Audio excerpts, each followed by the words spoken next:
Hello friends, PT ज्ञान knowledge channel में एक बार आपका पुनः स्वागत है। आज का हमारा टॉपिक है एंटीबॉडी। तो एंटीबॉडी वीडियो शुरू करने से पहले अगर आपने मेरे चैनल को सब्सक्राइब नहीं किया है तो फटाफट कर दीजिए और चलिए बढ़ते हैं एंटीबॉडी की ओर। तो एंटीबॉडी ग्लाइकोप्रोटीन होते हैं जो एंटीजन के स्टिमुलेशन से बनते हैं। Antibody are substance which are formed in the serum and tissue fluid in response to an antigen react with that antigenic specifically and in some observable manner। मतलब कि antibody वे substance होते हैं जो tissue fluid के द्वारा बनाए जाते हैं एंटीजन के रिस्पॉन्स में, एंड यह एंटीजन के साथ स्पेसिफिक रिएक्शन भी करता है जो कि दिखाई देने योग्य होता है। और इम्यूनोग्लोबुलिन जो होता है टोटल प्रोटीन का 20 से 25% हिस्सा होता है। इसका फिजियोलॉजिकल, केमिकल और अलग अलग एंटीजेनिक विशेषता के अनुसार एंटीबॉडी को 5 क्लासेस में डिवाइड किया गया है। तो वह कौन कौन से होते हैं? पहला होता है आईजीजी, दूसरा होता है आईजीए, तीसरा होता है आईजीएम, चौथा होता है आईजीई और पांचवा होता है आईजीडी, जहां पर आईजी का मतलब इम्यूनोग्लोबुलिन से होता है। इसके बाद में इनके बारे में हम डिटेल से जानते हैं। तो फर्स्ट हम जानते हैं आईजीजी, मतलब कि इम्यूनोग्लोबुलिन जी। यह मुख्य सीरम इम्यूनोग्लोबुलिन है जो कि यह संपूर्ण इम्यूनोग्लोबुलिन का 80% पोर्शन होता है। और इसका मॉलिक्यूलर वेट की बात करें तो 1,50,000 होता है। इसका हाफ लाइफ जो होता है 23 दिन का होता है। और आईजीजी मल्टीपल माइलोमा, काला आजार, क्रोनिक मलेरिया की स्थिति में अधिक हो जाती है। आईजीजी माइक्रो ऑर्गेनिज्म के प्रति फेगोसाइटोसिस की क्रिया को दर्शाती है।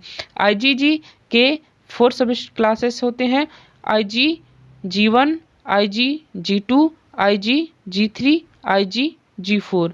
ठीक है, इनका डायग्राम आप इसमें देख सकते हैं, इस प्रकार से है। तो आइए दूसरा इम्यूनोग्लोबुलिन की बात करते हैं। तो दूसरे इम्यूनोग्लोबुलिन है ए, आईजीए। दूसरी सबसे अधिक मात्रा में पाई जाने वाली इम्यूनोग्लोबुलिन है। यह सीरम में समथिंग 10 से 13% पाई जाती है। इसका हाफ लाइफ 6 to 8 डेज की होती है एंड इसका सीरम में नॉर्मल कॉन्सेंट्रेशन 0.6 to 4.2 mg/ml होता है। इसका मोलिकुलर वेट 1,60,000 होता है। यह इम्यूनोग्लोबुलिन कोलोस्ट्रम, सलाइवा, टीयर मतलब कि आंसू में अधिक मात्रा में पाया जाता है। और आईजीए का स्ट्रक्चर डाइमर यानी कि 2 मोनोमर और जे चैन के द्वारा जुड़े होते हैं। आईजीए के 2 सब क्लासेस होते हैं, आईजीए1 और आईजीए2।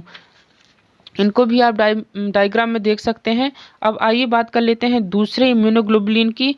तो तीसरे इम्यूनोग्लोबुलिन की।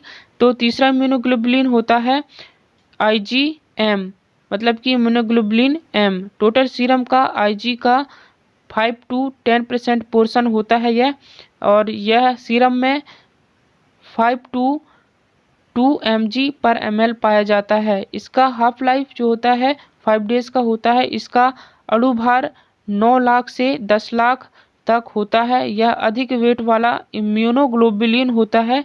इसका सेडिमेंटेशन रेट 195 होता है।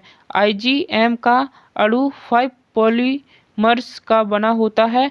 आईजीएम सबसे ओल्ड इम्यूनोग्लोबुलिन है एंड यह ह्यूमन बॉडी में सबसे पहले संपूर्ण रूप में निर्मित होता है। इस आईजी का बनना शुरुआती 20 सप्ताह की एज से होते है और यह आईजी प्लेसेंटा क्रॉस नहीं कर पाता, परंतु जब इसकी उपस्थिति नवजात शिशु या भ्रूण में पाई जाती है तब यह कहा जा सकता है कि इंटरयूटेराइन इन्फेक्शन हो गया है।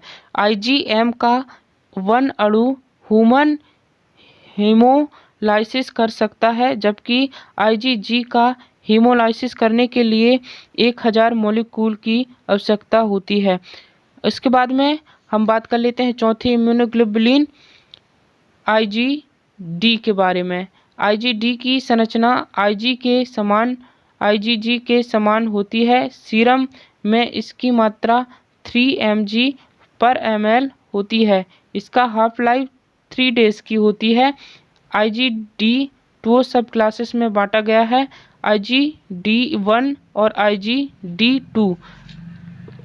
इसके बाद में हम लास्ट और आखिरी इम्यूनोग्लोबुलिन की बात कर लेते हैं, वो होता है IgE की खोज सन 1966 में इस्जिका ने किया था। इसका मोलिकुलर वेट 1,20,000 होता है एंड सेडिमेंटेशन रेट 85 होता है। इसका हाफ लाइफ 2 डेज की होती है। यह संरचना रूप में IgG के बहुत कुछ मिलता है।